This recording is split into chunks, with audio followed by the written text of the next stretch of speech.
Bien, buenos días. Primero que nada, agradecerle a todos los que han venido y han podido sortear las inclemencias del tiempo. Sabemos que la presencia de ustedes hoy día es bastante difícil y así que todos han tenido el tiempo y la disposición para acercarse hasta este lugar, así que les agradecemos de antemano la presencia de ustedes acá. Estamos para llevar a cabo el segundo encuentro presencial en esta experiencia que hemos llamado Curso de Geografía para la Paz y la Integración, organizado por la Escuela de Geografía de la Universidad Academia de Humanismo Cristiano y el CPIP en nombre del Ministerio de Educación. La idea de este segundo encuentro es que en una primera parte podamos seguir acercándonos al tema de la enseñanza de la geografía principalmente, y para eso hemos invitado a dos personas que están muy ligadas al pensamiento relacionado con la enseñanza de la geografía. Voy a presentarlo. Aquí a mi izquierda tengo a la profesora Verónica Salgado Labra. Ella es profesora de Historia y Ciencias Sociales, egresó de la Universidad Academia de Humanismo Cristiano, tiene un magíster en Geografía con mención en Educación Geográfica en la Universidad de Sao Paulo, en Brasil, y actualmente es profesional del Ministerio de Educación, trabajando en la unidad de currículum. Al mismo tiempo hace clases en la Universidad Católica de Chile y en nuestra universidad, en la Academia de Humanismo Cristiano. A mi derecha está el profesor Marcelo Garrido. Marcelo es doctor, geógrafo y profesor de Geografía, además doctor en Ciencias de Educación de la Universidad Católica de Chile.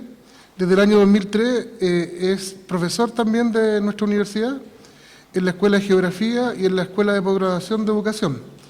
También actualmente ha tenido la fortuna de desarrollarse como profesor invitado en varias universidades extranjeras, en la Universidad de Sao Paulo y en la Universidad Federal Río Grande de Brasil, ambas de Brasil, y al mismo tiempo es profesor invitado de la Universidad de Antioquia y de la Universidad Pedagógica Nacional de Colombia. Al mismo tiempo ha desarrollado diversas asesorías al Ministerio de Educación, también en el ámbito de la enseñanza geográfica. Vamos a comenzar entonces con los comentarios, con las visiones de estos dos invitados de nuestra universidad.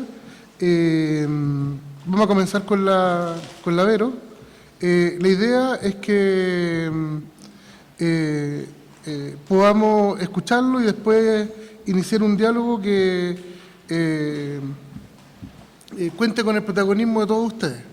Así que voy a dejar a la Verónica, que va a abordar en parte estas preguntas que ustedes visualizan, aunque ella me comentaba que tenía una presentación personal.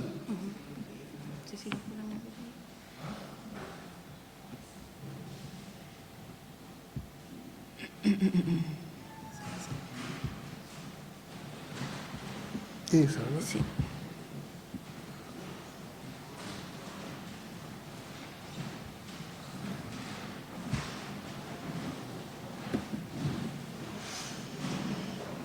Entonces, la Vero va a comenzar, como les decía recién, y tiene más o menos 20 minutos para que podamos, después, como les decía al comienzo, destinar la última parte de esta primera sección al diálogo y a la conversación con ustedes.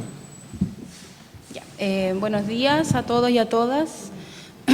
Como Gonzalo ya me presentó, yo soy profesora de Historia y Ciencias Sociales y actualmente trabajo en la unidad de currículum del Ministerio de Educación, y a partir del conocimiento de ese componente es la presentación que voy a compartir con ustedes el día de hoy. De acá, ¿no? Sí. Bueno, hoy día nosotros estamos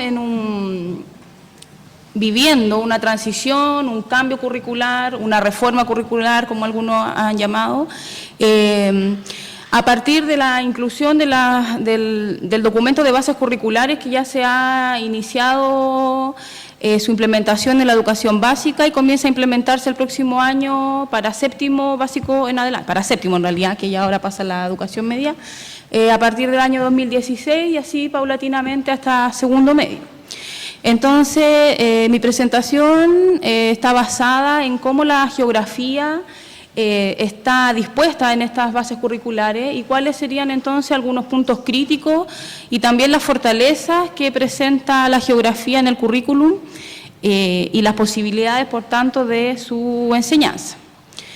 Entonces, una primera cosa que me pareció importante comentar es que, como muchos de ustedes ya sabrán, ¿cierto?, las bases curriculares tienen una estructura distinta al marco curricular o al ajuste curricular que se trabajaba y que se sigue trabajando todavía en algunos niveles, con el ingreso de una estructura basada en objetivos de aprendizaje. Estos objetivos de aprendizaje se dividen en tres tipos, ¿ya? Los objetivos de aprendizaje vinculados a las habilidades, objetivos de aprendizaje vinculados a contenidos o temas y los objetivos de aprendizaje vinculados a actitudes. Una cosa importante de comprender es que existen objetivos de aprendizaje para estas tres categorías o para estos tres ejes. No es que las bases curriculares nos presenten un objetivo que agrupa ya esta triada, sino que nosotros cuando vamos al documento curricular encontramos por un lado los objetivos de habilidades, por otro lado los objetivos de contenido y por otro lado los objetivos de actitudes, y es el profesor o la profesora quien debe desarrollar la integración de estos tres elementos.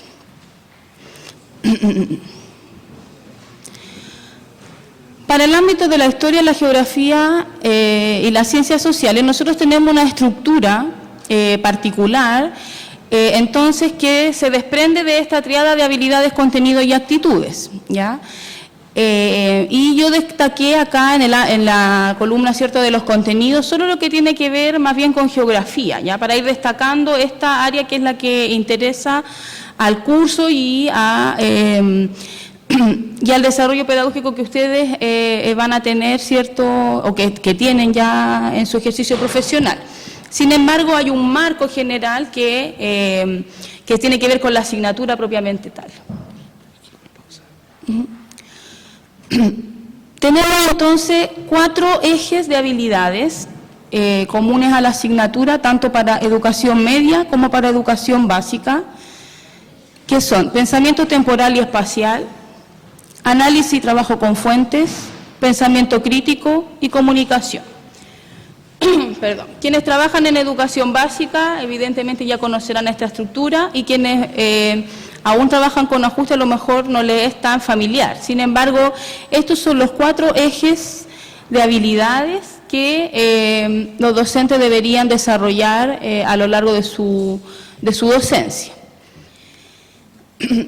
Como nosotros vemos, hay un énfasis en el pensamiento espacial que va junto al pensamiento temporal. Lo que vamos a ver más adelante no quiere decir que nosotros no podamos trabajar geografía con los otros ejes de habilidades, ¿ya?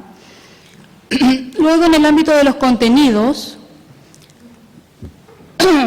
nosotros encontramos para educación básica ejes, que son 3, historia, geografía y formación ciudadana, ¿ya? Es decir, los contenidos se organizan en estos 3 ejes, se agrupan en estos 3 ejes, y para educación media, organizadores temáticos según el nivel. Ya no existe estos ejes que van a acompañarnos durante todo el ciclo, sino que hay organizadores temáticos en función de los temas que se van a trabajar en cada uno de estos niveles. En el ámbito de la geografía, nosotros encontramos un organizador temático para esta área entre séptimo y primero medio, ¿ya? Un eje temático explícito de geografía. En séptimo es ser humano medio, en octavo sociedad y territorio, pero más bien orientado a la región en Chile y Latinoamérica, y en octavo configuración del territorio chileno y sus dinámicas. Ahí era más largo, por eso no está completo, pero son sus dinámicas espaciales, que tiene que ver más bien con la expansión del territorio nacional hacia el norte y hacia el sur durante el siglo XX. Y las actitudes son comunes para los ciclos, pero diferenciadas para básica y para media. Ya las actitudes son las mismas entre primero y sexto básico y las mismas entre séptimo y segundo medio.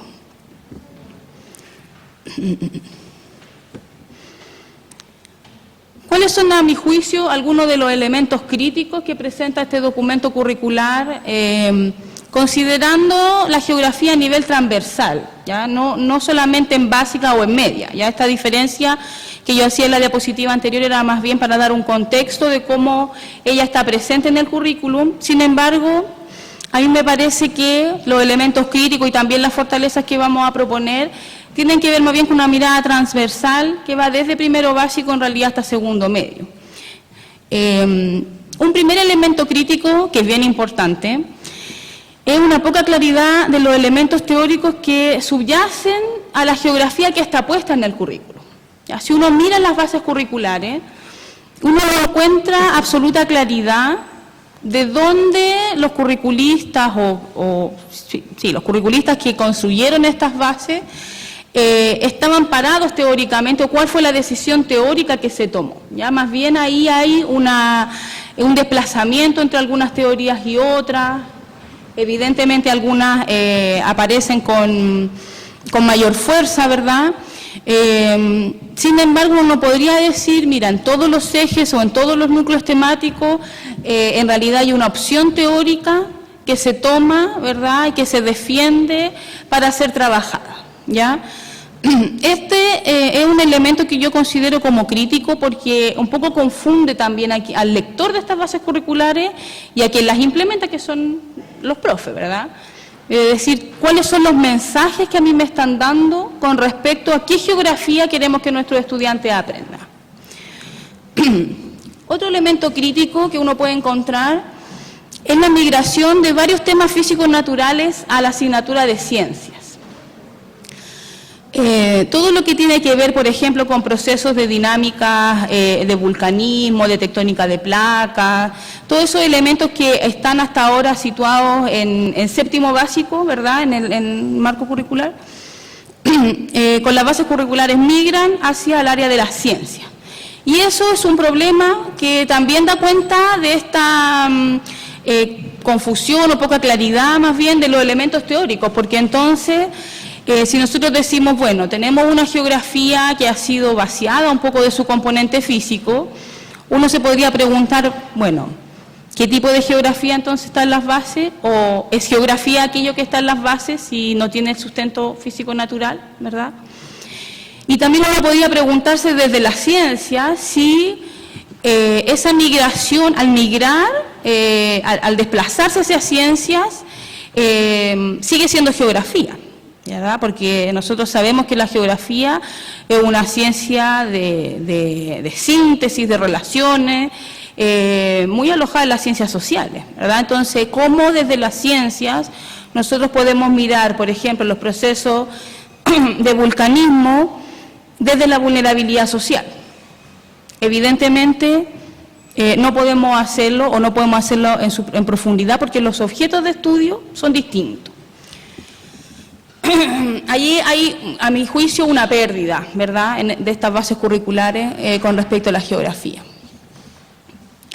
Otro elemento importante es que hay pocas directrices para trabajar otros ejes de habilidades desde una perspectiva espacial. Yo hace unos minutos les decía, ¿verdad?, que tenemos estos 4 ejes de habilidades, uno de los cuales es pensamiento temporal y espacial. Sin embargo, no hay una orientación clara de que la geografía pueda trabajarse también con los otros ejes. En la fundamentación de las bases curriculares y en las introducciones de estos documentos, existe una claridad, existe un discurso explícitamente ahí construido en función de que las habilidades son predominantes, son hegemónicas con respecto a los otros ejes, es decir, el Ministerio de Educación a través de ese documento curricular envía un mensaje a los docentes, ¿ya? Un mensaje que es claro donde se les dice, lo central es trabajar el desarrollo de habilidades. Esa es la gran transformación, uno podría decir, con respecto al marco y al ajuste, ¿ya? Sin embargo, no hay tanta claridad de cómo estos distintos ejes pueden ser trabajados a partir de los diferentes temas o contenidos, ¿ya? Porque es innegable que también el desarrollo del aprendizaje espacial aporta al pensamiento crítico, por ejemplo, que también la geografía se trabaja con el análisis de fuentes, pero se tiende a interpretar, por los mensajes evidentemente que se dan, de que esos otros ejes están más bien ligados a la disciplina histórica y no a la geográfica. Hay, con respecto a algunas habilidades básicas, y ahí haciendo una distinción entre enseñanza básica y media, habilidades básicas de la geografía como la localización, la orientación espacial y el análisis escalar, que sin duda alguna son trabajadas de manera superficial. Si bien, sobre todo la localización y la orientación están presentes en la progresión de habilidades del ciclo básico, esta progresión no es tan compleja como para lograr un avance significativo en el aprendizaje de esas habilidades, ¿ya? En el manejo de esas habilidades. Por lo tanto, ahí hay un problema bien crítico, porque finalmente partimos en primero, segundo con harta localización, harta orientación espacial, pero no hay una complejización real hacia el nivel terminal del ciclo que va a ser el sustento para el inicio del próximo.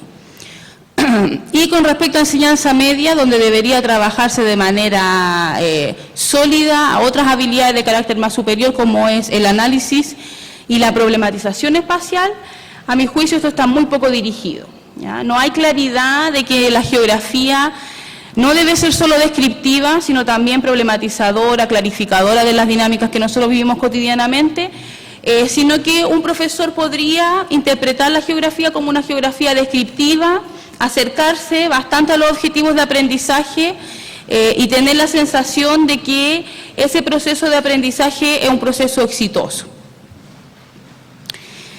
Hay una presencia del recurso mapa, del recurso cartográfico, un poco confusa con respecto a considerarse una fuente de aprendizaje en sí misma, ¿ya? Y este es un tema que es bien crítico, pero también es un mensaje bastante masivo en nosotros los profes de historia, ¿ya? Porque muchas veces uno tiende a pensar que porque empezó a trabajar la unidad de Grecia y puso el mapa de la península del Peloponeso, ya trabajó la localización de la civilización y lo que eso significa, por señalar dónde está, ¿ya? Y eso, bueno, ustedes ya habrán estado trabajando el tema en este curso y también en su proceso de formación inicial, etcétera, dista bastante de la potencialidad que los recursos cartográficos tienen para el desarrollo del pensamiento espacial. Y por último, una poca diversidad de fuentes que permitan analizar la espacialidad. ¿Ya? Hay un predominio hegemónico, diría yo, del mapa en desmedro de otros recursos que pueden ser muy ricos para trabajar la espacialidad, sobre todo en enseñanza básica, ¿ya? Donde uno con niños pequeños puede trabajar el dibujo, puede trabajar la fotografía, puede trabajar con la música, en fin, con una serie de otros recursos que también son fuentes de información, de percepción y de socialización de todas las dinámicas espaciales, pero eso se pierde en desmedro de solo trabajar el mapa, que a mí me parece que es sumamente importante que esté, pero que ese estar significa no solo nominalmente, ¿ya? Sino un estar de manera profunda y considerando su riqueza. Ahora, las bases curriculares tienen también fortaleza, ya no todo es negativo y hay algunos cambios entre marco curricular y bases que a mí me parece que son especialmente importantes para dar un vuelco incluso a las lógicas más didácticas que están detrás del desarrollo profesional.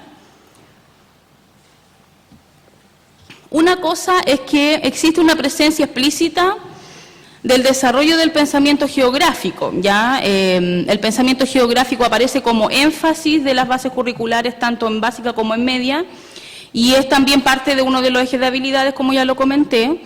Está puesto en las introducciones de las bases curriculares y también se expresa en el desarrollo de los OA a lo largo de ambos ciclos.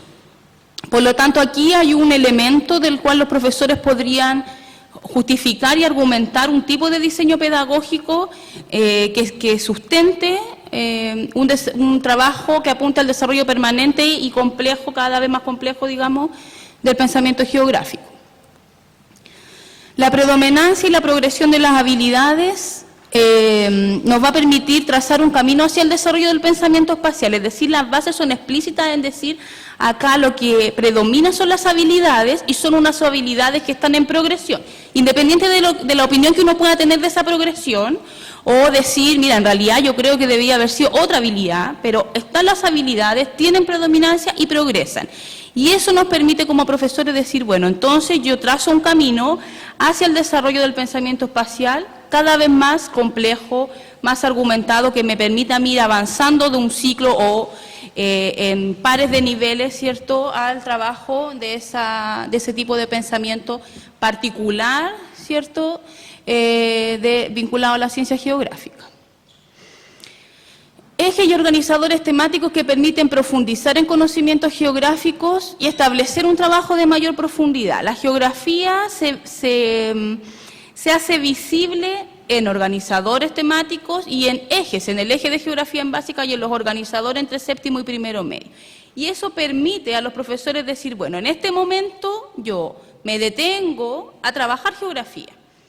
Y como voy a trabajar geografía, voy a trabajar habilidades de la geografía, voy a trabajar con fuentes que me permitan rescatar la geografía de los estudiantes y mi propia geografía, por ejemplo. Traigo a colación problemáticas de mi contexto, porque en este momento lo que nosotros estamos trabajando es geografía propiamente tal, y no una geografía necesariamente que se subordine a localizar civilizaciones o procesos históricos.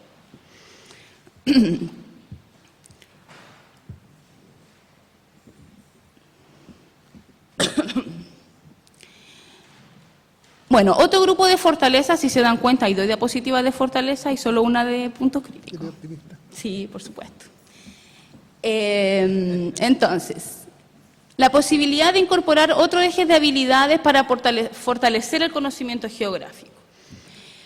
El desarrollo del pensamiento geográfico, o el pensamiento, más bien dicho, el desarrollo del pensamiento espacial, puesto en situación de aula, digamos, en sí mismo es un tipo de pensamiento que se cruza permanentemente con la habilidad, por ejemplo, de análisis de fuentes y con la habilidad de pensamiento crítico, ¿ya? O con el tipo de desarrollo de pensamiento crítico, más bien dicho. Por lo tanto, es un imperativo que los profesores trabajemos el vínculo entre estos ejes de habilidades, ¿ya? Yo no debería decir, mira, este semestre voy a trabajar este tipo de habilidades y cuando trabaje geografía solo voy a trabajar pensamiento geográfico. Porque al trabajar pensamiento geográfico de manera compleja, de manera progresiva, yo igual estoy desarrollando pensamientos críticos, ¿ya? O debería por lo menos, ¿ya? Cuando yo problematizo mi realidad, por ejemplo, estoy también apuntando al desarrollo del pensamiento crítico. Sin duda que la geografía nos ayuda enormemente a eso. Y si eso yo lo tengo claro, entonces esa comunión entre todos estos ejes de habilidades se hace mucho más fácil y mucho más clara para los profesores. En ningún momento las bases curriculares dicen que los profes no podemos trabajar el pensamiento geográfico vinculado a los otros ejes de habilidades. Y por lo tanto, como no lo dicen, podemos hacerlo, ¿ya? Y deberíamos hacerlo. También, por supuesto, cuando trabajamos historia y también cuando trabajamos formación ciudadana, evidentemente. Entonces, si lo hacemos en esos otros ejes de temas, ¿por qué no lo hacemos también con geografía? Posibilidad de trabajar con el contexto particular de enseñanza. Es decir, cuando nosotros trabajamos geografía en estos núcleos o temas aislados de las otras áreas de las ciencias sociales, ahí, por cierto, que debe entrar el contexto particular en el que nosotros trabajamos, ¿ya? Cuando yo trabajo, por ejemplo, el eje del núcleo temático de región, evidentemente que no es lo mismo trabajar la región desde la región metropolitana a la región del Maule o a una región más extrema, ¿ya? O a una región donde predomina lo rural, ¿ya? Entonces ahí, ¿verdad?, se permite ingresar el contexto particular de enseñanza, donde los profesores en general tienen mucho conocimiento de los temas espaciales que se están desarrollando. A veces no nos damos cuenta, pero sí hay muchos profes que participan, por ejemplo, de las demandas ciudadanas en términos de la espacialidad. ¿ya? De qué está pasando ahí con los planes reguladores, de qué está pasando con las mineras, qué está pasando con el desarrollo inmobiliario, cuáles son los problemas que genera la cotidianidad. Eso lo vivimos nosotros todos los días. Y esa realidad entonces permite que ingrese, ¿ya? Se permite ingresar en este contexto particular. Las actitudes van otorgando dinamismo y sentido a los temas espaciales que sean trabajados en el aula, ¿ya? Tanto el ciclo básico como medio, yo les contaba, tienen estas actitudes propias, ¿ya? Para cada ciclo. Y esas actitudes, como son puestas a modo de objetivos de aprendizaje, no pueden quedar como el hermano pobre, no deberían quedar como el hermano pobre de la habilidad y los contenidos, deberían ser incorporadas y por lo tanto ellas son una posibilidad para dar dinamismo a los temas y también a los temas espaciales. Por ejemplo, cuando yo trabajo una habilidad vinculada a el desarrollo de la vida en democracia, ¿cómo es la participación ciudadana y la vida, cómo se potencia la vida en democracia desde la construcción de espacios de mi comunidad, por ejemplo? ¿Son espacios inclusivos? ¿Son espacios de equidad? ¿Cuáles son las oportunidades, de posibilidades que tengo yo como profesor en mi comunidad educativa, con mis estudiantes, de fortalecer esa construcción de espacio más equitativa, más justa, más segura frente a riesgos, por ejemplo?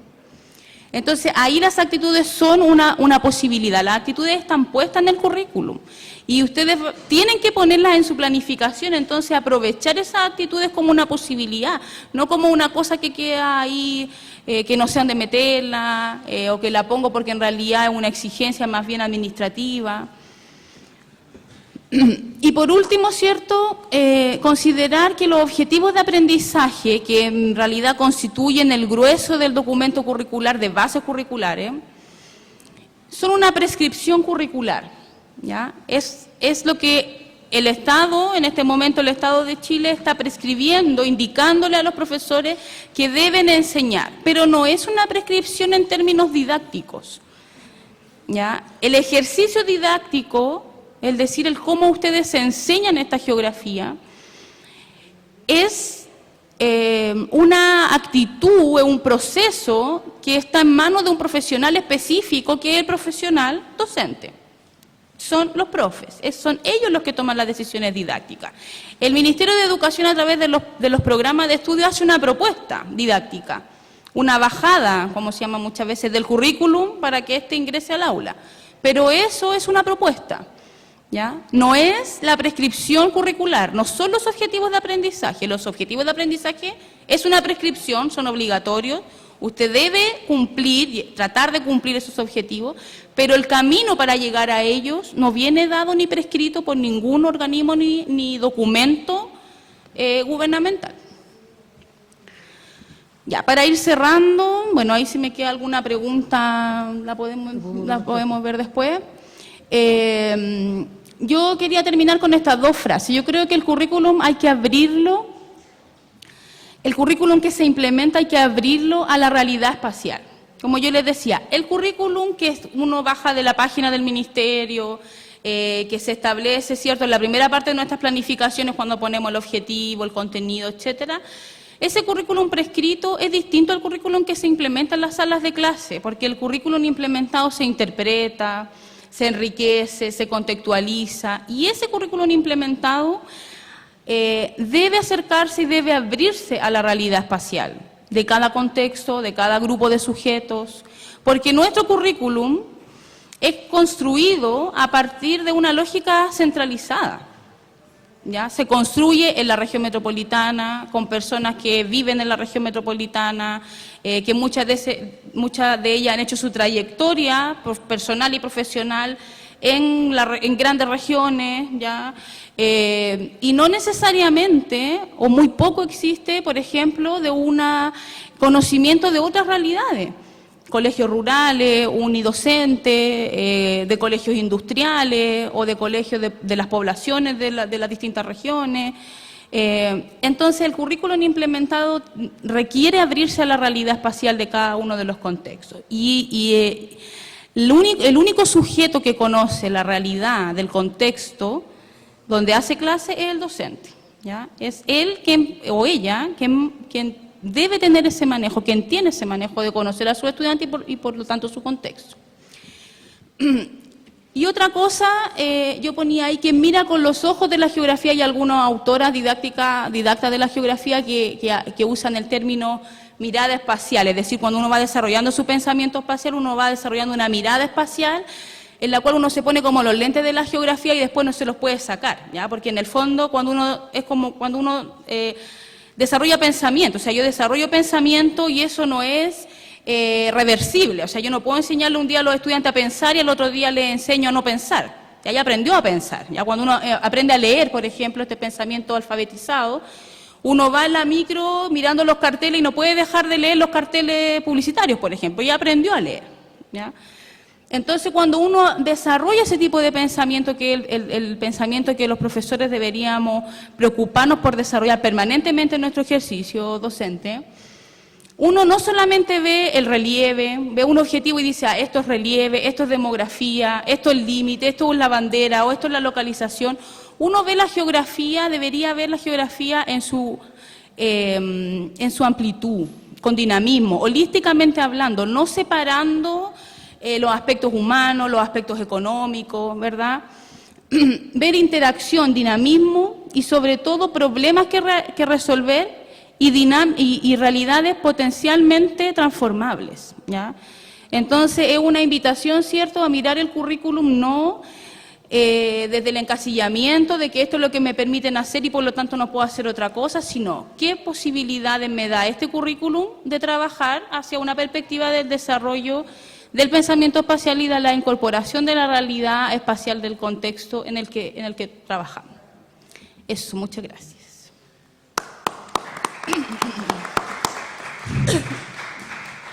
Bueno, agradecemos a la profesora Verónica y al mismo tiempo esperamos que esto que acabamos de escuchar les sirva a ustedes para poder después resolver inquietudes, plantear dudas, ideas o todo lo que permita enriquecer la enseñanza de la geografía en los contextos donde ustedes se desenvuelvan.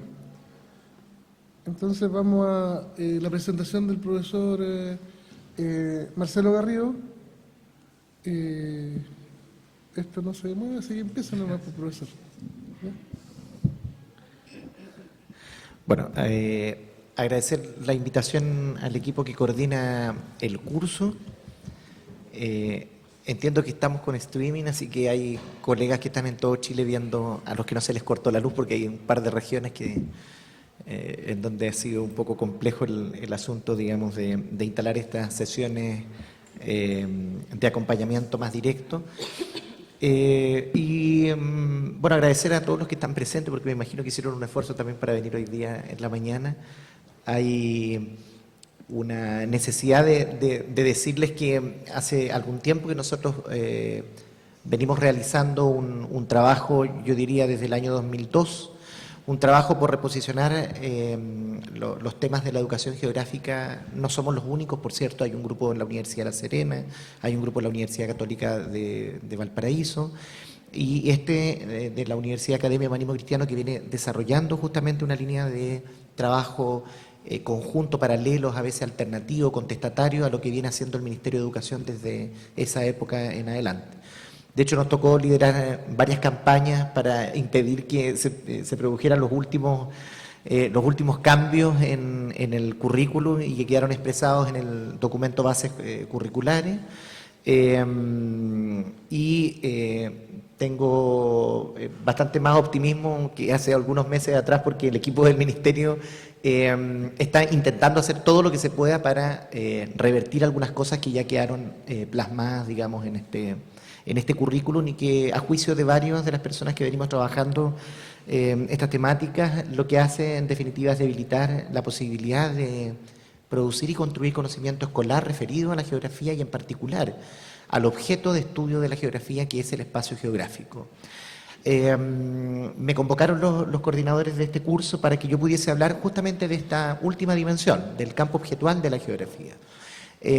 Si hay una primera cuestión que yo quisiera dejar bien en claro, es que en realidad hay una necesidad urgente, sino fundamental, por parte de las prácticas pedagógicas que se desarrollan en aula, de trasladar y desplazar esta idea de que lo que enseñamos finalmente es geografía, cuando lo que en realidad hacemos es producir conocimiento espacial, ¿no? Cambia un poco la mirada, nuestra mirada y el interés no tiene que ver con el desarrollo de la disciplina geográfica, sino que más bien con acompañar a los estudiantes en el proceso de construcción de un objeto particular que consideramos que es fundamental para la vida del sujeto, ¿eh? O sea, el espacio producido, el espacio siendo, ¿no es cierto?, el soporte de las acciones, el soporte, ¿no es cierto?, del cotidiano de esos estudiantes que nosotros tenemos en nuestras aulas. Ahí aparecieron. Gracias, profesor. En ese contexto, entonces, el espacio como siendo el objeto, el campo objetual de la geografía, va a ser de alguna forma, ¿no es cierto?, la razón fundamental por la cual nosotros necesitamos reactivar algunas miradas y algunas podríamos decir así, aproximaciones que han estado más o menos consolidadas y anquilosadas en el mundo escolar. Y por eso que, de alguna manera, lo que yo voy a compartir con ustedes hoy día es una reflexión un poco cruzada de las preguntas que están allí, centrándome en primer lugar en aquellos elementos que a nivel epistemológico están de alguna manera, ¿no es cierto?, siendo o estructurando los cambios en el debate sobre lo geográfico en el mundo, digamos, disciplinar, pero que ha tenido, ¿no es cierto?, posibilidades de transferencia hacia el mundo educativo. Y en ese sentido yo diría que voy a destacar dos cosas, ¿no? La primera de ellas es la necesidad de introducir teorías que han estado de alguna manera o subsumidas o acalladas o no han podido ingresar a la formación inicial de una manera, yo diría, lo suficientemente explícita, y que en muchas instituciones formadoras de profesores todavía se encuentra ausente. Estoy pensando que al campo teórico de la geografía, en donde se concibe al espacio como una entidad básicamente real, de características, podríamos señalarlas así, objetivas, con aproximaciones asépticas, con una significación centrada en la idea de que ese espacio funciona como un soporte de las acciones humanas. A esa idea más o menos instalada y legitimada, necesitamos oponer una en donde efectivamente ese espacio pueda ser entendido en un contexto y en un sentido más complejo, como siendo el resultado de relaciones, ¿no? Y cuando nosotros decimos el espacio ya no es soporte de las acciones ni es el escenario topológico de actuación, sino que es el producto de las relaciones, efectivamente nosotros estamos diciendo que queremos introducir nuevos elementos teóricos que han quedado subsumidos o acallados en el debate geográfico a nivel nacional, tanto en el currículum durante, yo diría, las últimas 2 décadas, pero también en la formación inicial en muchas instituciones que están formando hoy día profesores. Cuando nosotros señalamos eso, estamos diciendo que existe hoy día posibilidad de incorporar teoría. Normalmente cuando nosotros realizamos una reflexión de carácter teórica o epistemológica en el campo pedagógico, no es difícil imaginar, sobre todo para el profesor de Historia y Ciencias Sociales, o para el profesor de Educación Básica, que se ha especializado en Ciencias Sociales, imaginar un campo distinto de la pedagogía instruccional. Entonces están los debates de la pedagogía inclusiva, la pedagogía crítica, la pedagogía sociocrítica, la pedagogía creativa. Hay márgenes para la imaginación que provienen o devienen de la introducción de teoría que están de alguna manera contestando a ese campo pedagógico más tradicional que predominó las prácticas pedagógicas y la construcción de mundo escolar. Cuando nosotros pensamos, ¿no es cierto?, en la historia, nos pasa exactamente lo mismo. Es posible imaginar una aproximación al tiempo histórico que pueda incorporar elementos teóricos provenientes de la historia de las mentalidades, ¿no es cierto?, de ciertas historiografías críticas, de la historia del tiempo presente. O sea, es posible también para el campo de la historia introducir elementos teóricos. Pero cuando pensamos en la geografía, muchas veces tenemos imposibilidad para denominar esos campos teóricos que están permitiendo separarnos de la clásica concepción que existió de la geografía durante mucho tiempo. Y ahí estamos pensando básicamente en la introducción de las teorías que yo diría, más han permitido transformar las concepciones y las miradas a la educación geográfica en el mundo escolar. Las geografías críticas, con base marxista y neomarxista, las geografías humanísticas, que relevan los elementos fenomenológicos, experienciales, subjetivos, y las geografías post, ¿no?, donde cabe todo tipo, ¿no es cierto?, de margen teórico alternativo, ingresan los estudios de postcolonialidad, los estudios culturales, todas las teorías que tienen que ver con la subalternidad, el decolonialismo, etc. Son geografías que han estado ausentes durante mucho tiempo en la formación inicial, pero también estuvieron ausentes durante mucho tiempo en los aparatos técnicos del ministerio que construían currículos, ¿no? Poder introducir algunos de estos elementos en el currículo fue la tarea más difícil que se puedan imaginar, ¿no? Han sido años de batalla, lucha, negociaciones, lobby, para que pueda ingresar, porque no se trata solamente de que en el ministerio existan personas o hayan existido personas que pensaban o creían firmemente que la geografía tenía que permanecer con un cierto sentido, siendo indicada en el currículum escolar. Se trata de que existía una imposibilidad de aproximarse a estos nuevos campos teóricos porque no existía formación inicial de base. Esto se ha ido transformando. Seguramente las nuevas generaciones en los últimos 10, 15 años han podido, dependiendo del tipo de institución en la que han estado, digamos, formándose, han podido conectarse con estos nuevos campos teóricos. Ahora bien, eso es en términos generales. ¿Qué es lo que me interesa destacar a nivel epistemológico? Porque podríamos estar, digamos, toda una mañana reflexionando sobre eso, y algunos que fueron mis alumnos saben que para hablar puedo hablar mucho, ¿no? Entonces, me pidieron restricción temporal. Yo quería centrarme en dos cosas. La primera de ellas es en tres elementos que son propios y constitutivos hoy de la categoría espacial como campo objetual de la geografía, ¿ya? Cuando yo defina este campo objetual de acuerdo a tres dimensiones que quisiera destacar, quisiera después centrarme en una sola de ellas para explicar cuál podría ser efectivamente el ejercicio profesional al cual nosotros estamos queriendo convocar a los profesores. Hay una palabra ahí que a mí siempre me asusta, que es la palabra rol, ¿no? Esta cosa como que de grupos de actuaciones más o menos consolidadas y aquietadas en el tiempo y que le son propias a un campo identitario profesional. Yo prefiero hablar de un ejercicio profesional más que de un rol, ¿no? Entonces, lo primero es definir tres cosas que me parecen hoy día fundamentales, que cualquier profesor que se aproxima al mundo o al campo de lo geográfico, intentando construir una experiencia de aprendizaje con el estudiante referida a esto que hemos denominado espacio, y en segundo lugar, de qué manera podemos pensar específicamente en uno de esos tres elementos, cómo pensar un ejercicio profesional transformador desde la perspectiva, ¿no es cierto?, de quien está a cargo de los procesos de enseñanza-aprendizaje, que son ustedes los profesores. Porque nosotros podemos hablar cualquier cosa, ¿no? Pero quienes efectivamente tienen no solo la potestad y la legitimidad para hacer algo, sino que también el conocimiento del contexto sobre el cual se producen y se instalan intervenciones educativas son ustedes, ¿no? ¿Cuáles son esos tres elementos que me parece que son importantes? El primero, el que ya seguramente ustedes han oído hasta la saciedad, los que pudieron participar de procesos de formación inicial en el campo geográfico, quienes han estado participando de este curso, han participado de otras formaciones iniciales, es la idea de que hoy día el espacio no puede sino ser entendido desde el campo de la relación, ¿verdad? Y de la relación entre la sociedad de naturaleza.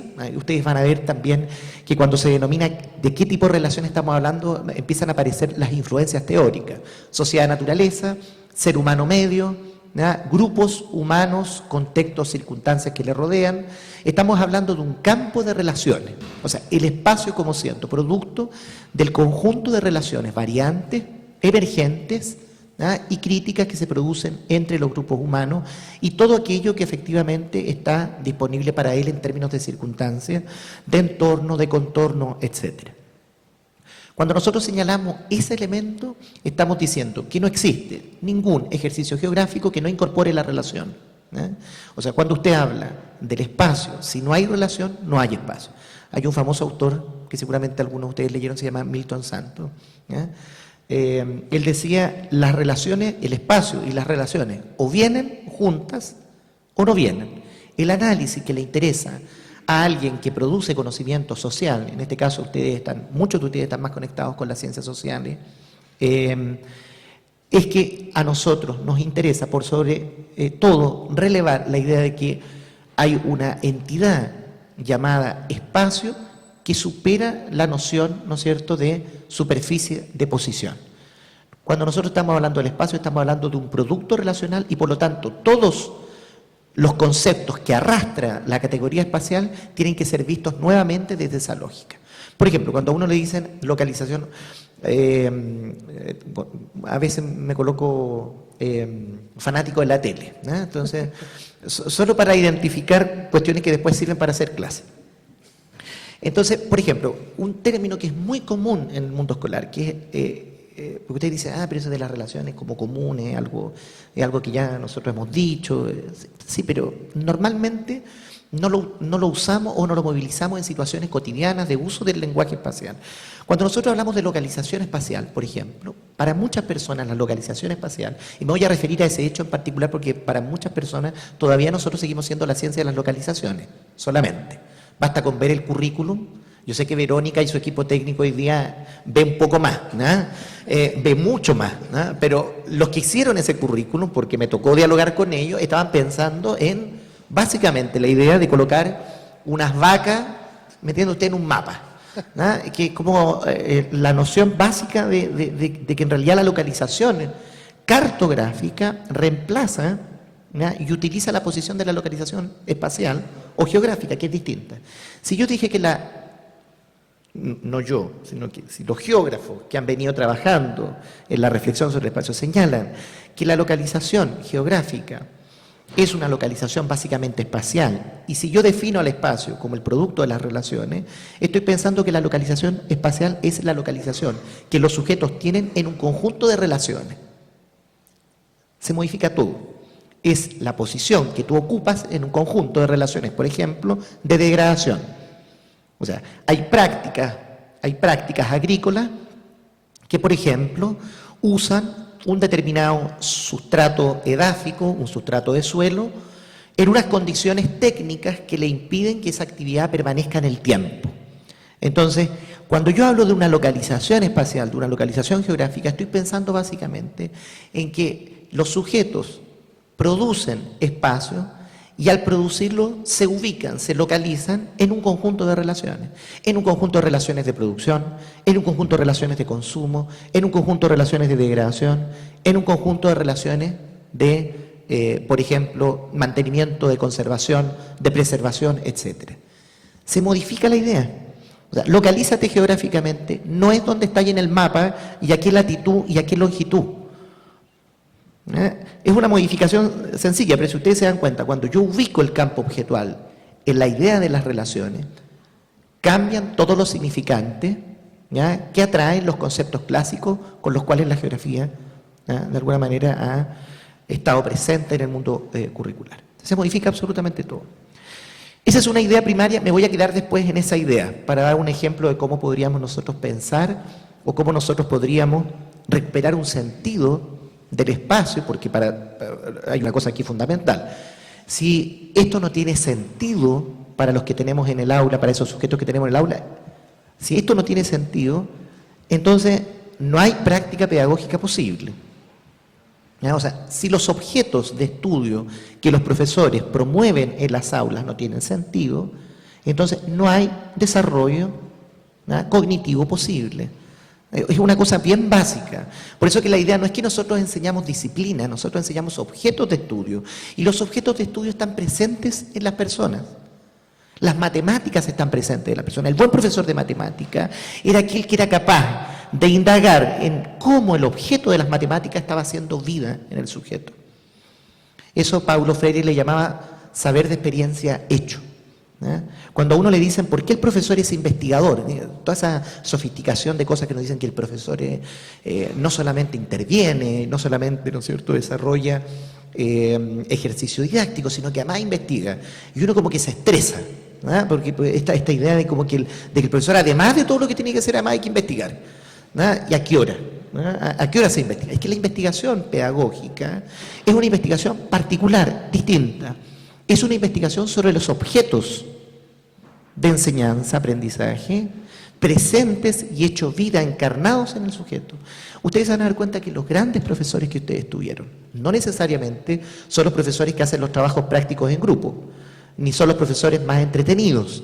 A veces también eran profesores con una cierta rigurosidad y disciplina, con una cierta posición asimétrica en el ejercicio, pero que estaban particularmente preocupados de encontrar en la vida de los sujetos el objeto.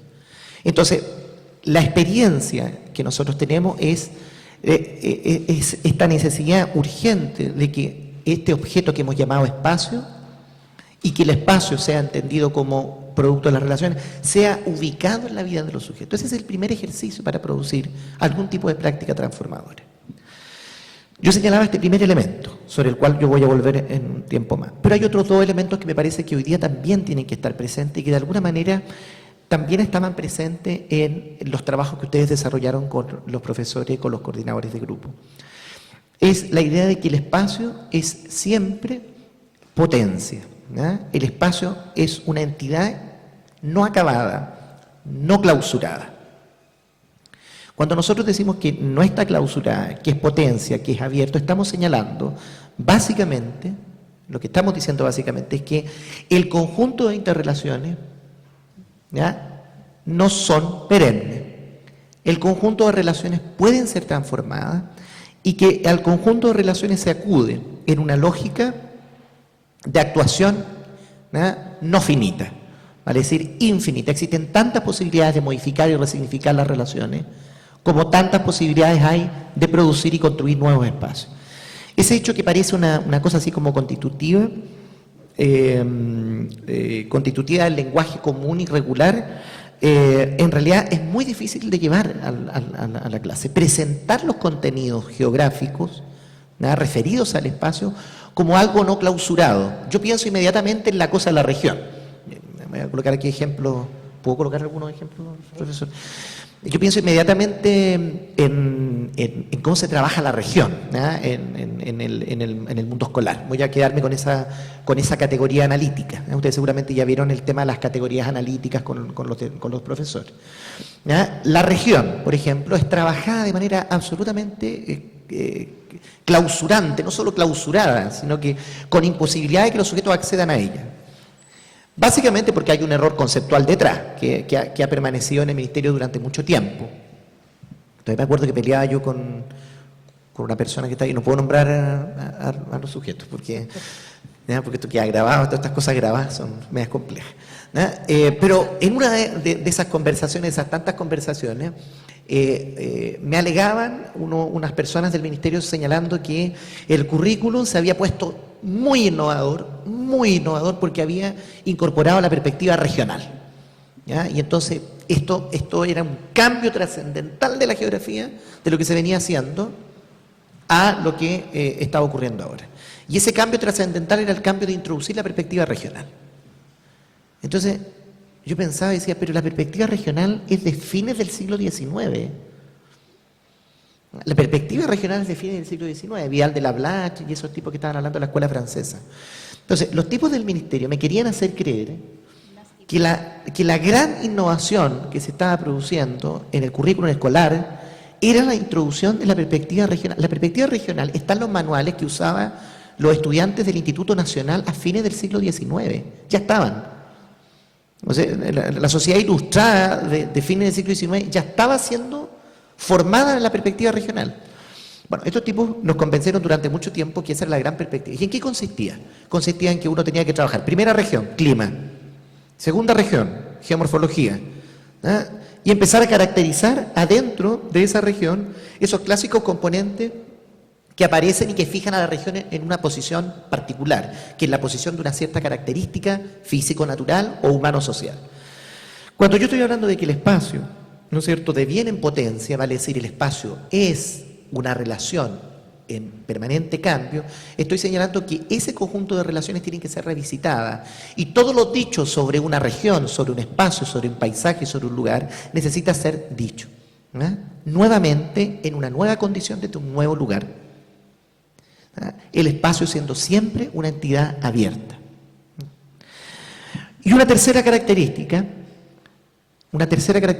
tal vez diga algo sobre este segundo nivel, pero no sé si me va a alcanzar el tiempo. Estoy en la pitilla. Hay un tercer nivel que es la idea de que el espacio es el producto de la intersección, ¿ya? Esto sí que ya así volado. Tratar de explicar esto, no ahora que está Verónica en el ministerio, pero antes, tratar de explicar esto era complejo.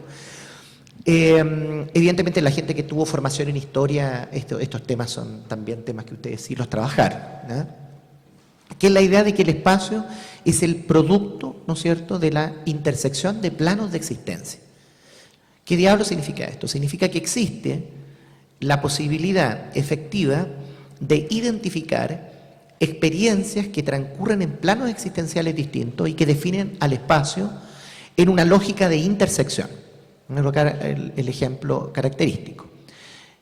¿Por qué va a ser tan importante? Porque tal vez esta va a ser el gran desafío a nivel pedagógico. Lo que nosotros tenemos, por ejemplo, es que en el análisis clásico del espacio, lo que prima para poder de alguna manera identificar las causas o las razones por las cuales una relación se manifiesta, se consolida o se legitima, vale decir un espacio, normalmente son causas unidimensionales. Entonces uno dice, por ejemplo, la ciudad se explica a propósito de la estructuración de clase. Entonces nosotros decimos, tenemos una ciudad de los ricos y una ciudad de los pobres. Entonces está la ciudad de Plaza Italia para allá, la ciudad de Plaza Italia para acá. Nosotros tenemos un campo, ¿no? Tenemos un mundo rural que se explica por la llegada y la transferencia de capital. Entonces está el campo de los grandes terratenientes que todavía sobreacumulan y que además ahora entran en algunas asociaciones con el capital urbano, que encontró en el mundo rural la posibilidad de expandirse, versus el campesinado tradicional, ¿no es cierto?, que muchos de ellos o viven en economías de subsistencia o desarrollan, ¿no es cierto?, economías solidarias. Entonces, el elemento productivo-económico, económico-productivo, siendo explicativo del conjunto de relaciones ser humano-medio. Cuando nosotros estamos diciendo que el espacio es el producto de una intersección, es el resultado del cruce de planos existenciales, lo que estamos señalando es que existe más de una posibilidad de análisis de ese espacio en más de una dimensión. Nosotros hoy día, por ejemplo, para el caso de la ciudad, sabemos que podemos aproximarnos a ella, ¿no?, y a las relaciones que se producen o que han producido efectivamente la ciudad, por ejemplo, desde el plano racial o desde el plano, ¿no es cierto?, de la adhesión nacional. Nosotros hoy día tenemos una ciudad de los inmigrantes, ¿ya?, una ciudad, incluso lo que ocurre en muchos países, una ciudad de negros y una ciudad de blancos, una ciudad de mestizos, una ciudad de inmigrantes, ¿no es cierto?, tradicionales. Y la ciudad se empieza a segmentar, entonces ya no es solamente la ciudad de los ricos y los pobres, es la ciudad de los inmigrantes, es la ciudad de los incluidos, es la ciudad de los blancos, ¿eh? Pero además nosotros podemos ir incorporando planos de existencia. Tenemos una ciudad que se estructura, que se configura en relación, ¿no es cierto?, a las consideraciones de género, ¿ya? Entonces nosotros tenemos una ciudad para la mujer, una ciudad para el hombre, una ciudad para todas las categorías de género que hay entre el hombre y la mujer, ¿no?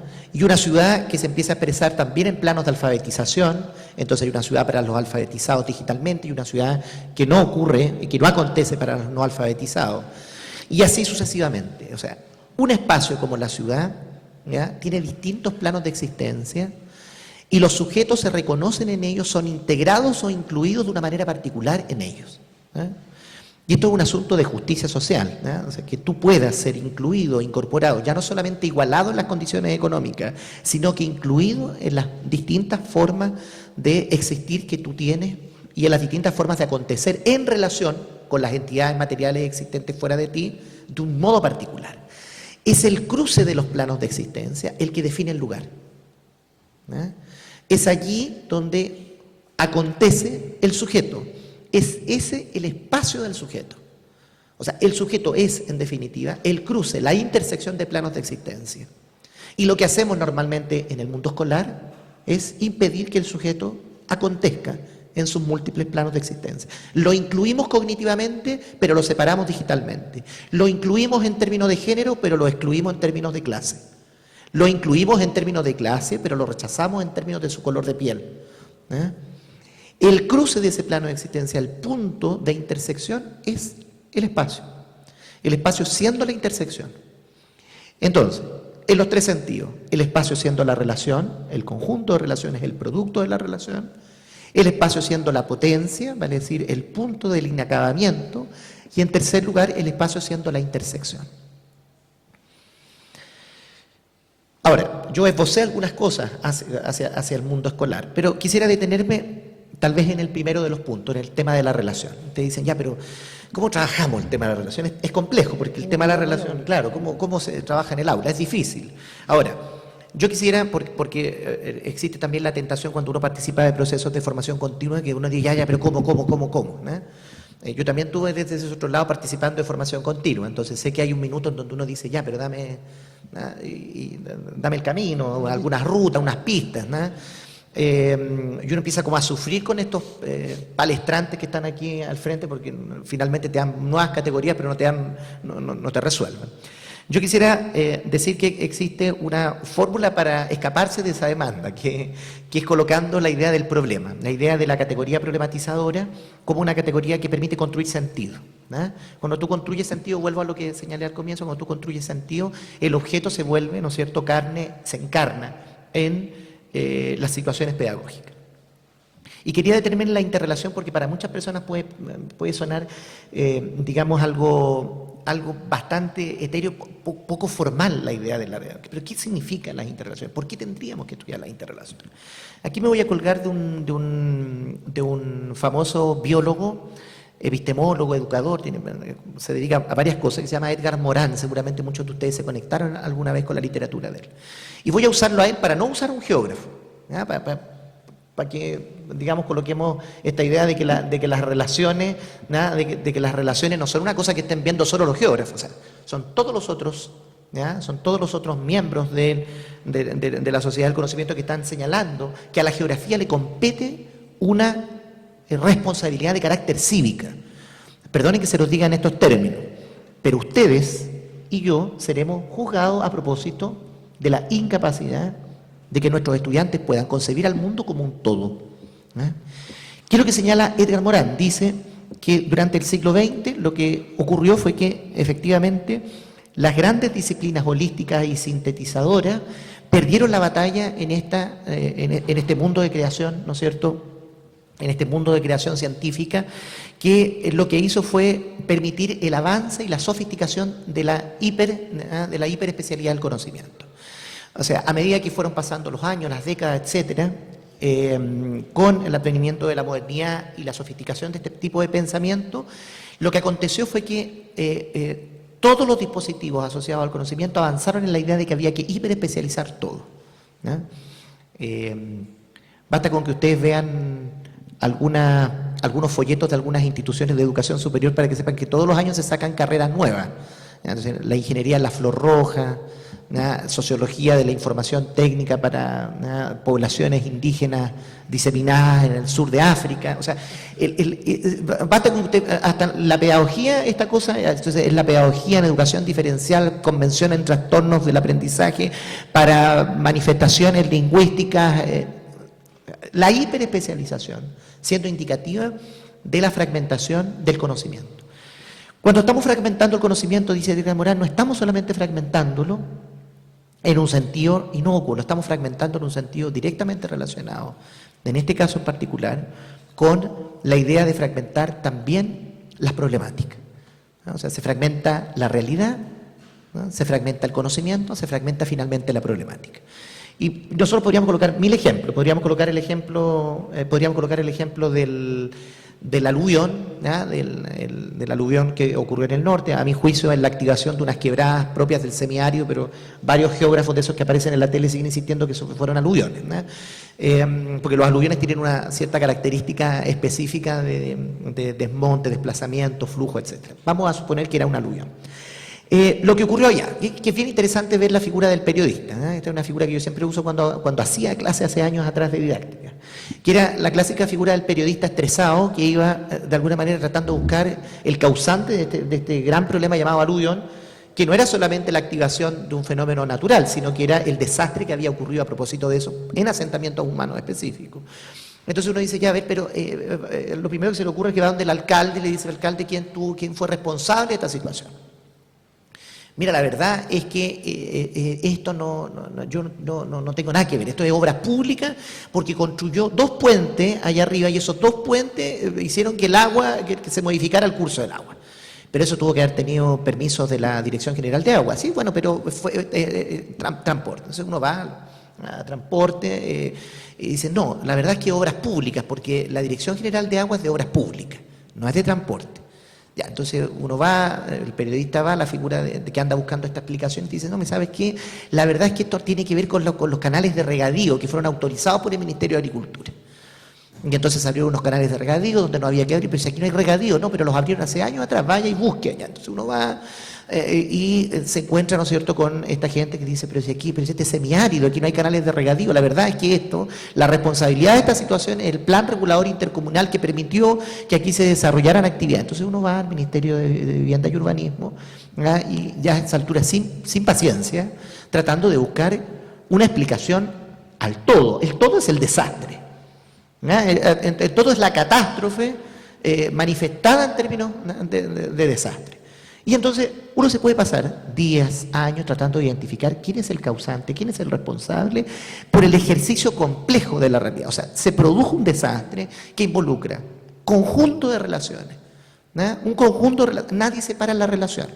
Edgar Morán señala, a medida que hemos ido avanzando en el siglo XX, existe una necesidad urgente que disciplinas como la geografía adquieran una importancia fundamental porque hay una responsabilidad respecto de ellas toda vez que ellas proponen, en el caso de la geografía en particular, propone una mirada integradora, rearticuladora de aquello que fue fragmentado, ¿ya?, resignificadora de aquello que no fue visto.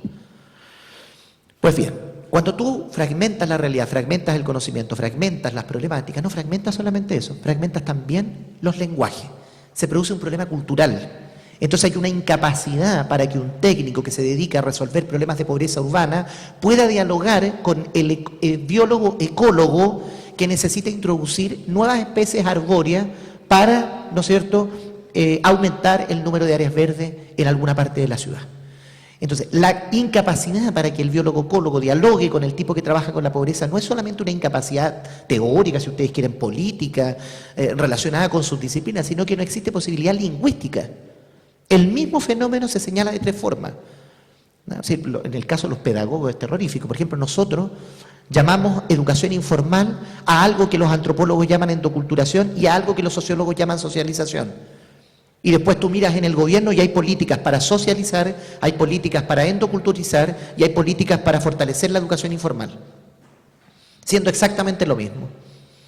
Entonces, lo que señala Edgar Morán es que tenemos cada vez más una imposibilidad de conectarnos, de encontrarnos, porque el conocimiento fue fragmentado y porque finalmente el lenguaje se fragmentó. Siempre le digo a mis estudiantes que entrar a estudiar una disciplina en el mundo universitario es entrar a estudiar un idioma.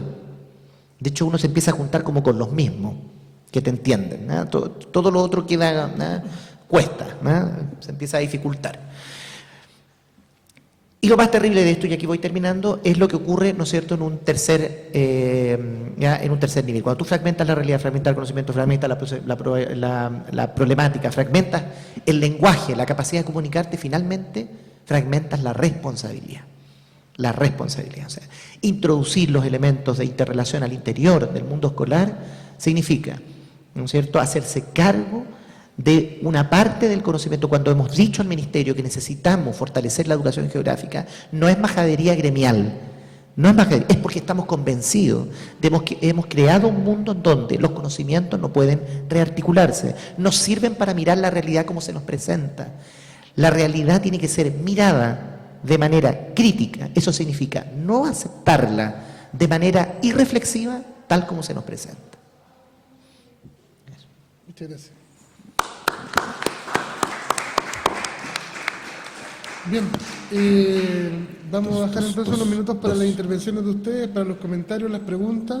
También queremos invitar a los profesores que están en provincia, participando del curso, los profesores que están en Valparaíso, en Rancagua, en Concepción y en Temuco, para que a través de sus tutores nos envíen mensajes de texto a Voltier. Sí, aquí tenemos una pregunta, profesor. Partamos entonces con provincia. Vamos a dejar ahí un bloc de notas para que puedan anotar el abordaje de las respuestas a Gonzalo y a Marcelo, y vamos a entregar las preguntas que nos han llegado desde las regiones. Primera pregunta, para Verónica Salgado, una pregunta desde Rancagua, nuestro tutor Cristian Araya y la comunidad que está trabajando allá en el Liceo de Niñas, en el centro de la ciudad de Rancagua, envía la siguiente pregunta. ¿Qué corrientes de la geografía se proponen desde la unidad de currículum, Mineduc, para trabajar lo que ellos proponen en el aula? Cristian me mandó después por WhatsApp un recomentario y me dice, Garrido contestó. No sé si habrá contestado, no sé, eso ya queda en la que pueda proponer Verónica. Y para ambos, desde Concepción, un saludo con frío pero presentes y atentos en Concepción, manda a decir el tutor Sebastián Vergara, que está con la comunidad allá también en el Instituto Profesional Araucana en esta mañana. Para ambos, ¿qué punto de encuentro permiten hoy las bases curriculares para vincular los posicionamientos teóricos disciplinares a los ejes temáticos de la geografía y en general de las ciencias sociales? Ellos piden ejemplos concretos de esa situación. Va a tener que leer de nuevo la pregunta porque ninguno de los tres la notamos. Ya, leo. ¿Qué punto de encuentro permiten hoy las bases curriculares para vincular los posicionamientos teóricos disciplinares a los ejes temáticos de la geografía y en general de las ciencias sociales? ¿Pueden proponer algunos ejemplos concretos? ¿Sí? Preguntas de Sebastián, me parece. ¿Sí? Contestemos esta primero. ¿Y seguimos con las de Santiago? ¿Sí? Ya. ¿Sí? Marcelo, Verónica. Parto yo con la primera porque era directamente para mí. Ya. Bueno, aprovechar de saludar a las regiones, que no lo hice al principio, que deben estar también con la misma lluvia y harto menos aproblemados que nosotros. Pero bueno. ¿Qué corrientes de la geografía se proponen desde el Mineduc para trabajar en el aula?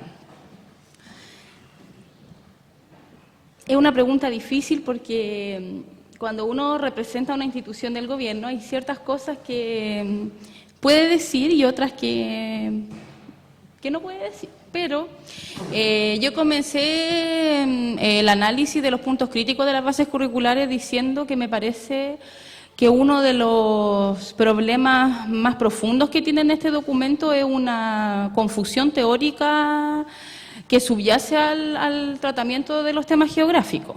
Ahora, una cuestión que también me gustaría destacar es que el Mineduc propone unos objetivos a cumplir, y eso es algo que es súper importante que quede claro. La forma en cómo ese camino se traza para cumplir esos objetivos es responsabilidad de quienes fuimos formados para eso, quienes tenemos la propiedad en cuanto al conocimiento didáctico y teórico vinculado a la enseñanza de esos contenidos.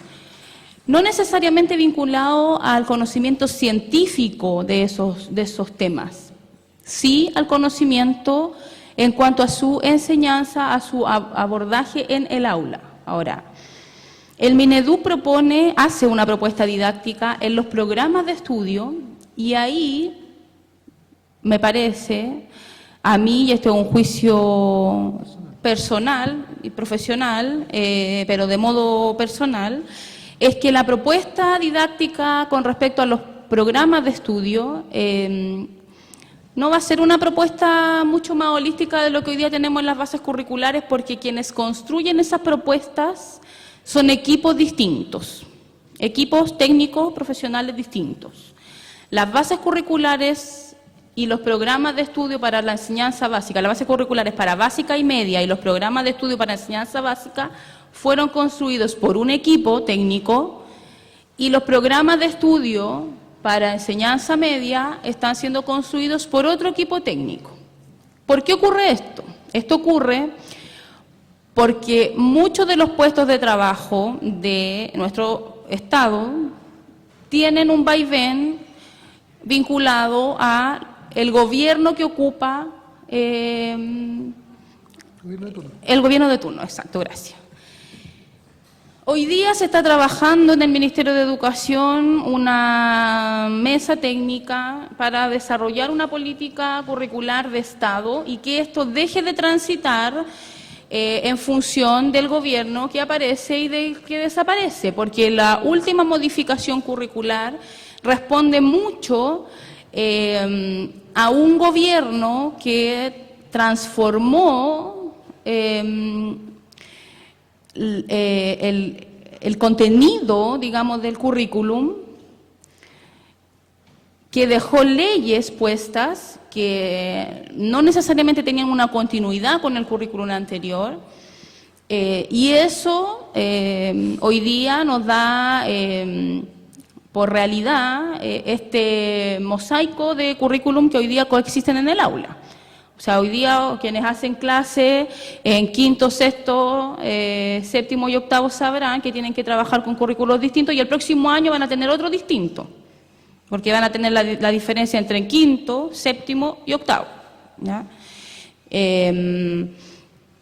Eso sin duda es un problema grave, pero yo diría que, como para responder la pregunta, yo diría que los programas de estudio de educación básica, la geografía, la propuesta de enseñanza es una propuesta más bien centrada en una geografía descriptiva, ya la enseñanza de una geografía descriptiva, y por tanto coherente con metodologías de enseñanza más bien tradicionales, es decir, que el estudiante y la estudiante localice un poco lo que decía Marcelo en términos de apuntar en un mapa la latitud y la longitud donde está un algo, no necesariamente un sujeto, y que eso luego, por ejemplo, se coloree o se pongan los nombres de regiones, en fin. Yo diría que los programas de enseñanza media hasta segundo, que es lo que existe hasta el momento, ahí hay una coexistencia con algunas teorías que se desplazan hacia una perspectiva más relacional y por lo tanto se proponen otro tipo de estrategias de enseñanza también, pero sin duda que yo pienso que la responsabilidad mayor no es solamente de la propuesta que hace el Ministerio, sino de la apropiación que los propios profesores puedan tener con respecto a la enseñanza de la geografía.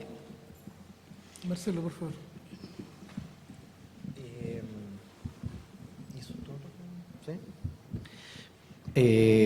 Bueno, saludar a Cristian y a Sebastián, quienes nos han hecho llegar estas preguntas. Claro, sobre la cosa teórica yo ya me referí, o sea, a mi juicio ingresa como por los costados la cosa teórica, sin que mucho se sepa finalmente respecto del conjunto del debate geográfico, pero me parece que hay intersticios, hay algunas fisuras o fracturas por las cuales uno puede ingresar, digamos, y efectivamente, y finalmente uno tiene más confianza en los profesores que en el currículum, perdón que lo diga así, yo sé que el profesor es la manifestación del currículum, pero si yo ya me hubiera deprimido hace un montón de tiempo, porque como las bases curriculares son ley y veo lo que dicen las bases curriculares, pero también tengo una cierta confianza en el equipo técnico del Ministerio que está haciendo un ejercicio bastante creativo por transformar esas bases con un programa en un intento por remediar algunas cosas que están erradas en el currículum. A nivel de qué cuestión, ahí nos señalaban a ver cómo ligar los ejes con un trabajo directo. A mí se me ocurren al menos dos conexiones. Para el caso del séptimo básico, que es donde el abordaje al espacio está instalado desde la perspectiva medioambiental, yo diría que se pueden trabajar tres conceptos que me parece que son clave. No están presentes en la enunciación curricular, pero me parece que pueden ser fundamentales para ejercitar esta problematización a la cual yo hacía referencia hace un momento. Y me refiero básicamente a los conceptos de degradación, de preservación y de conservación. Hay en esa tríada posibilidades de recuperar el espacio en tanto relación. O sea, dado que ya no está la geografía tradicional, clásica, referida a la dimensión física, en donde uno finalmente en séptimo básico terminaba estudiando las placas tectónicas y como 2 años después aparecía el ser humano, Dado que eso que antes existía, que tampoco era lo óptimo, no está, y hoy día existe una posibilidad efectiva de introducir elementos espaciales, yo trabajaría con aquellos conceptos que efectivamente me permitan instalarme en la relación. ¿Ya? La idea de conservación, la idea de preservación, como actividades de resguardo, de recuperación, como acciones tendientes al mantenimiento, y la degradación como actividades que tienden más bien a la rotura de esa relación estable. Yo creo que pueden ser 3 categorías con las cuales uno puede aproximarse a una serie de problemáticas. Y son 3 conceptos, eso es importante. No hay que confundir los temas con los problemas ni con los conceptos. O sea, el concepto de conservación, el concepto de preservación, el concepto de degradación son conceptos propiamente geográficos que aluden a la relación, permiten trabajar temas ambientales que están presentes en ese curso y permiten incluso salir a recuperar esos contenidos que le fueron quitados a la geografía y que fueron enviados a distintos niveles y a distintas asignaturas. En el caso de octavo básico, donde predomina la perspectiva regional más que la medioambiental, en la perspectiva regional yo trabajaría con 3 conceptos que también son fundamentales para trabajar el espacio geográfico, dado que la región, o sea, primero, tratar de alejarse de la concepción de que la región es la región político-administrativa y pensar a la región como aquella entidad espacial que está caracterizada por un conjunto particular de relaciones. Lo que define a la región es que yo soy capaz de definir, de encontrar, de identificar un conjunto de relaciones que se producen solo aquí y no más allá. O sea, regionalizar algo significa identificar un patrón particular de relaciones ser humano-medio.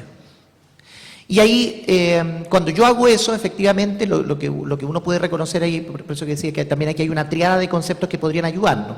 Cuando yo, por ejemplo, digo, de aquí hasta allá lo que predomina son relaciones de producción intensiva, son relaciones de producción agroindustrial, por ejemplo, si yo estoy estudiando el campo, con todo lo que de aquí hasta acá predominan los fenómenos de expulsión demográfica, ¿vale? Es decir, en todas estas localidades que están de aquí, están hasta allá, en donde el ser humano se relaciona de tal forma, en donde las relaciones sociales se caracterizan por tal o cual, característica, en donde funciona de una determinada forma el asunto, ¿no es cierto?, económico. Aquí se desarrollan fenómenos de desplazamiento migratorio. Entonces, regionalizar significa, de alguna manera, poder ir identificando patrones regulares de relaciones ser humano-medio. Y ahí los 3 conceptos son, cuando yo regionalizo, termino, en primer lugar, diferenciando. No hay que olvidar que el ejercicio regionalizador lo que hace es diferenciar, vale decir, los espacios se constituyen y se configuran diferencialmente. Uno también puede decir, entre este espacio y este otro espacio hay una cierta relación. Entre esta región y esta otra región hay una cierta relación. Cuando yo establezco esa relación en parámetros, ¿no es cierto?, lineales, yo lo que estoy señalando es que es posible identificar allí fenómenos de integración. Y cuando yo digo hay una concentración, un conjunto de relaciones que se replican aquí, que están concentradas y no se repiten en otro lugar, estoy pensando en la polarización o concentración. Ahí hay 3 procesos que son propios del análisis regional: la diferenciación, la integración y la polarización, que quedan descritas a través del mapa. Fíjense que el mapa, que uno lo coloca así como para colocar las guerras, entonces uno tira un mapa y coloca, y ahí dice geografía.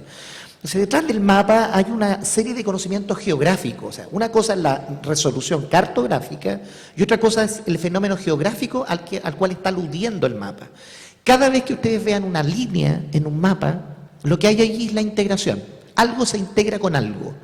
Cuando ustedes vean un área, lo que ustedes están viendo es diferenciación. Y cuando ustedes vean un punto, están hablando de concentración. O sea, algo se concentra, a propósito del conjunto de relaciones del ser humano-medio, algo pasa cuando aparece un punto. Ahí lo que se está produciendo en términos de fenómeno geográfico es la concentración. Entonces ahí tienes 6 conceptos que son procesos: 3 para trabajar en medio ambiente y 3 para trabajar en región. Bien. Vamos Avancemos a la segunda pregunta, que se hizo desde regiones. Yo contesté Brevemente, claro, tú abordaste las dos, la Sí. Vero va a volver a leerla. Sí. Brevemente va a contestar y vamos a dar paso a las preguntas de los profes de acá de... Ya. Sí, lo que pasa es que no había alcanzado a notar bien la segunda pregunta. Léela de nuevo, porque... Entiendo que tiene que ver con los puntos de encuentro entre los ejes temáticos de las bases y los posicionamientos teóricos, que planteó Marcelo principalmente. Ejemplos concretos nos piden, evidentemente, porque eso es lo que requiere uno para trabajar en el aula, ¿no? Pero yo diría que ahí también hay algunos puntos de entrada para vincular los ejes temáticos con un posicionamiento teórico más alejado de esta geografía descriptiva que en el fondo como que nos inunda, así como que uno la trata de sacar y vuelve a aparecer y uno como que, claro, la saca en séptimo y aparece en la habilidad y la vuelve a sacar y aparece en el tema, en fin.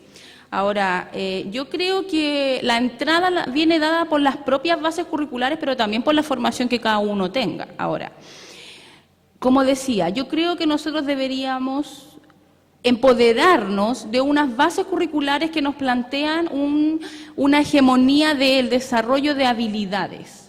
En ese contexto, cuando yo voy a trabajar, por ejemplo, la expansión territorial de Chile, entonces yo debería preguntarme cómo yo desarrollo el concepto de territorio, pero además que eso me permita trabajar pensamiento crítico. Si yo vacío de sentido el tema de aquella habilidad que puedo desarrollar, entonces es mucho más fácil caer en la tentación de trabajar ese tema de manera lineal, con poca problematización, con poca valoración por parte del estudiante, con poca cercanía a la realidad. Entonces yo diría que en la habilidad de pensamiento crítico, en la habilidad de comunicación, donde el estudiante, por ejemplo, puede debatir, puede construir productos que le permitan expresar sus opiniones y en la habilidad de análisis y trabajo con fuentes, donde yo puedo diversificar la fuente, es ahí donde yo puedo, a través de diversas actividades, lograr que los estudiantes vean, develen aquello que está más allá de que Chile se expandió a tal año y estas fueron las campañas. Es decir, develen que cuando nosotros corremos el límite, hay gente, por decirlo así como bien concretamente, hay gente que ocupaba un espacio, que vivía de una forma y que cuando el límite de un Estado se corre por sobre ellos, esa forma de vivir se transforma y no se transforma de manera armónica, ni el Estado avanza de manera armónica. Es decir, ahí hay conflicto, que algunos de ellos se proyectan hasta el día de hoy. Ahí hay pasar por sobre una forma de visión diversas. Ahí hay un interés por homogenización. Esas son problemáticas que diversos tipos de fuentes, que acciones vinculadas al pensamiento crítico van a permitir que los estudiantes releven, ¿cierto?, esa mirada espacial. Y yo diría que también en las habilidades hay algunos objetivos, hay varios objetivos que indican la posibilidad de construir y analizar. Y ahí yo concuerdo harto con lo que decía Marcelo. Decir, por ejemplo, cuando los estudiantes tienen que construir un mapa, nosotros deberíamos leer y pensar qué significa construir un mapa. ¿Construir un mapa significa copiar un mapa? ¿Eso es construir un mapa? ¿Construir un mapa significa colorear un mapa? ¿Analizar una cartografía significa describir lo que ahí dice y traspasarlo de un libro a mi cuaderno o de un PowerPoint a mi cuaderno? ¿Qué significa analizar una fuente de información espacial? ¿Significa develar problematizaciones? ¿Significa develar conceptualizaciones? Entonces, por eso yo digo que es importante que nosotros podamos empoderarnos y usar al servicio del desarrollo del aprendizaje aquellas claves que están puestas en estos documentos curriculares.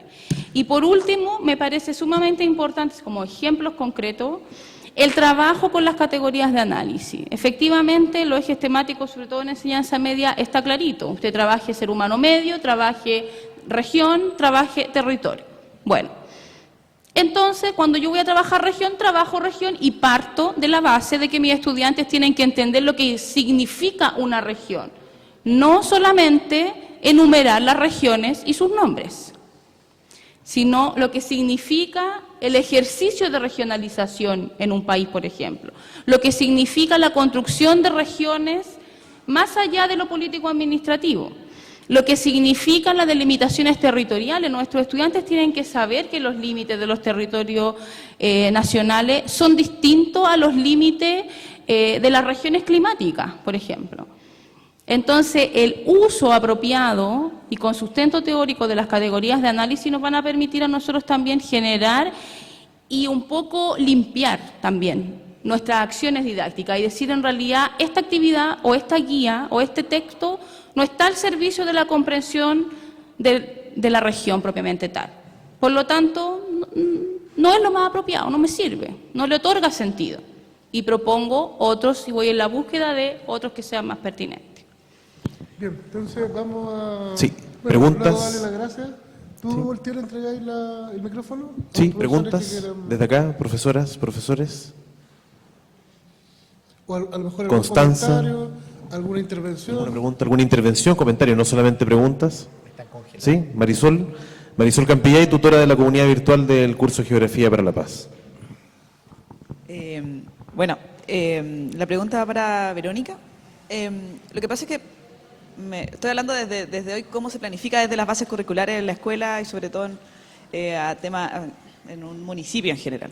Y la verdad es que cuando hablamos de esta prescripción didáctica, hay ciertas dudas con respecto a cómo nosotros, cuando vemos estas bases curriculares, lo que hacemos generalmente es ver el programa de estudio, ¿verdad?